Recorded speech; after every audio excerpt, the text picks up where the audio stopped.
Yo, what's up guys? This is Kimmerman from Kimmerman Gun Plus Studio. And today, papakita ko sa inyo yung mga nabili ko ngayong May 2025. So, this would be also my hiatus in collecting model kits dito sa Pilipinas. And I came with this tough decision because una-una I need to prioritize things na ang hirap kasi bitbitin yung mga model kits na binili ko. So hindi lahat pag madadala ko dun sa pupuntahan ko. So magbabawas na ako ng pagbili, and yung iba or most of it may iwanan ko talaga dito sa Pilipinas. Konti lang ang madadala ko. But I promise, once I get there and establish na naman tayo ng ating kaperahan, ay mananatili yung pagiging collector natin at makakabili ulit ako ng mga model kits. So for now, this would be my last overhaul here in the Philippines, and I thank all my viewers, my friends, and fellow collectors dyan sa DV Troops, Rizal Gun Club Builders, and Team Cabo. By the way, shout out dyan kila Tito Deck and the rest, Tito Deck et al, and yan kay DV Troops. Thank you very much sa group na ito, kasi dito ako nakakapag-share ng aking mga insights and mga collection. Nakakapag-share ako at nakakuha ko ng mga ideas sa mga fellow builders, and to all Filipino collectors and international, yes, thank you so much for supporting and watching my channel. And yep, umpisa na tayo sa ating mga May 2025 hiatus overhauls natin. So I will start with my Bandai here. I got this swordfish. So this is from the Cowboy Bebop, na medyo ang tagal ko ding nahanap. And finally, I got one from Mandarake, and nabili ko about 2,000 plus, but syempre shipping fee, tatagayin ka ng shipping fee. So medyo abot din to ng mga 3,000 mahigit. Anyway, this is a non-mecha model kit. This is your Swordfish 2, yung parang aeroplano or jet ni Spike Spiegel. Ayan. So gusto ko to eh. Paborito ko yung kwento kasi netong Cowboy Bebop. Medyo badass and may pagka-Trigun and Outlaw Star in the day. So mga ganun yung paborito kong anime kasi. Mga parang barilan ganun. Aside from mecha model or mecha genre. Then I got here another one from Bandai, Nausicaa, from the Valley of the Wind. Yep, napanood ko yung movie nito, and ang ganda ng lesson about parang pollution something, kung naalala ko pa, kasi 1 year ko na rin to napanood. But nakita ko meron palang model kit yung kanyang gunship. That's why binili ko na.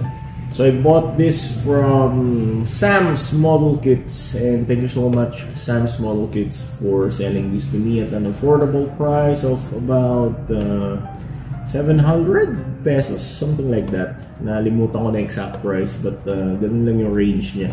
So this is another non-mecha model. So ano siya, aeroplano, and this is your gunship. Another one from Bandai. I got this McGillis Schwalbe Graze. So this is yung mecha model or mobile suit ni Farid McGillis. So hindi ako ganun ka-hype sa sa Gundam Vidar, kasi alam ko magmumura pa yun. So, hintay-hintay lang ako pag bumaba ng 3,000 yun, bibili ako nun. Although, may bumababa na rin mga 3,100. So, I can say it will have or it will go mga 2,800 pababa. So, siguro 2,800 is a reasonable price to buy that. Okay? But, for now, dito muna tayo sa ibang IBO kits. Kasi gusto ko yung mga grays eh. Yung mga design ng grays. Especially yung kay, tawag dito? Grays Custom. Yep. Gusto ko yung tsura nun. And so, nagandahan ako dun sa pag-build ko nun. Nagandahan ako dun sa design. So, I find another grays, which is this one, Machiavelli's Chivalry Grays. Okay. So, I bought it from saan pa ito nabili? Malaysian seller sa Shopee. I forgot the shop already, but this is around 1,400 ko nabili. Although I saw some shops na nagbebenta nito dun sa Fisher Mall. Actually, mura na rin yun eh, 1,999. So, almost 2,000. Piso na lang 2,000 na. Pero, good decision to find a shop that will sell it around 1,400. So, nakatipid ako ng mga almost 600, di ba? So, Machiavelli's Chivalry Grays. Ganda to. Kulay blue. So, maganda ito yung partner kay Vidar. Pag nagkaroon na ako ng Vidar. So, si Gelio tsaka si Farid. Magkaaway, di ba? Magkakampi na naging magkaaway. Okay. And so, tapos na tayo sa mga Bandai. Let's go with the Hasegawa kit. So, I got here Hasegawa, ano ba to?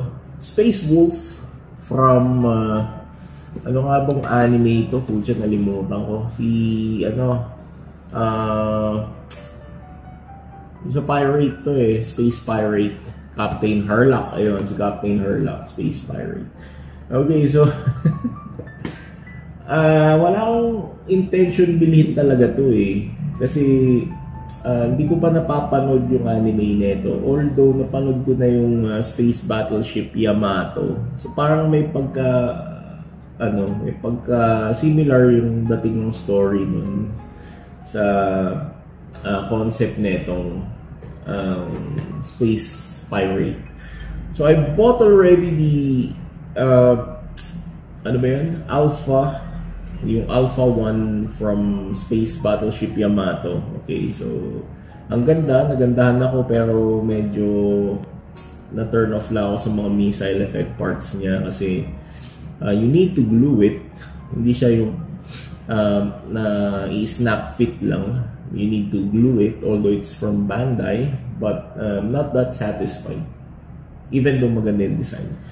So, nabitin ako. That's why I bought this Space Wolf here. Tingnan ko kung maganda. Kasi I already built the Hasegawa kit Crusher Joe 1 and nagandahan ako dun. That's why I guess mukhang okay din naman tong Crusher, this Space Wolf, since I am satisfied with the Crusher Joe model kit. Okay, so Space Wolf from Hasegawa. And let's go with the Chinese. So enough for the Japanese models. I got here the Chinese model kits here. I got this Mandala. Yep, this is the Mandala, and mukha siyang Gundam honestly. Parang siyang Gundam na, of course, ano na naman, ibang custom work from China. So, nagustuhan ko lang dito yung kulay. Ang ganda ng kulay kasi nito na iba. Para siyang Trans-Am version. Something like that. Trans-Am mode na mecha. And malaki yung box niya. Malaki yung box. Packed with special effect parts. Yung sa missile. So, mura lang. Nabili ko kay MechPlayer around 1,700 pesos. So, thank you MechPlayer for selling this kit. Okay, by the way, yung Space Wolf pala, I bought it from Hobby Link Japan. Yes.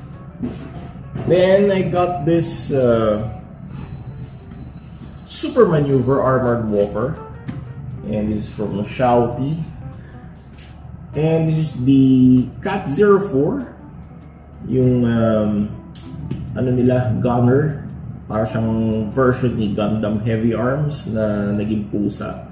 So ang ganda na ito inabangan ko to kasi before I bought the Cat 01, yung Ninja, hindi ako masyadong nagandahan dun sa style niya, pero I was about to buy the Cat 02 and Cat 03, but I saw from their site na magkakaroon ng Cat 04, which is this one, yung maraming baril, and may opening cockpit na sa ulo. So inintay ko na lang yun instead of buying the Cat 02 and 3.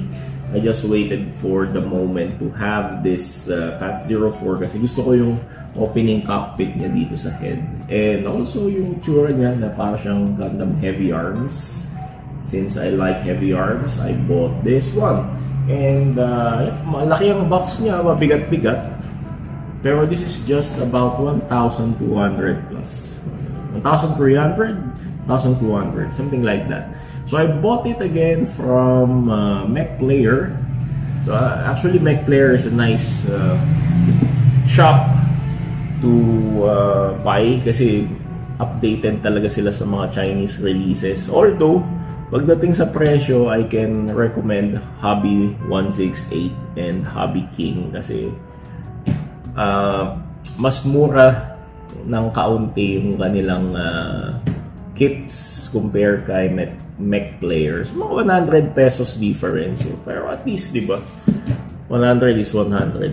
Pamasahe na rin yan.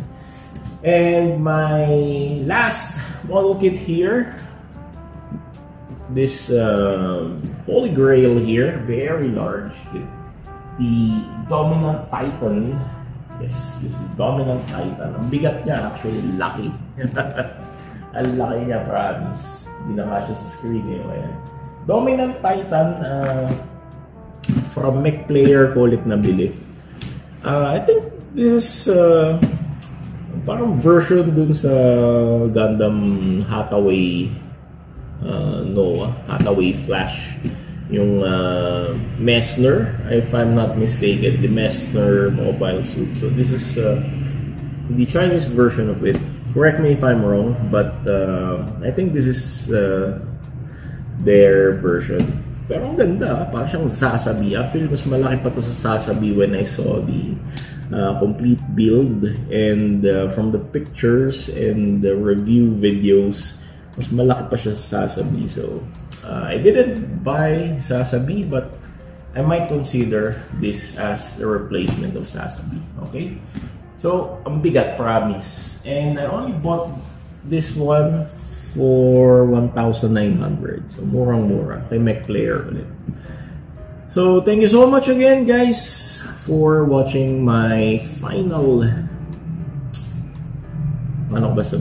this final overhauls here in the Philippines.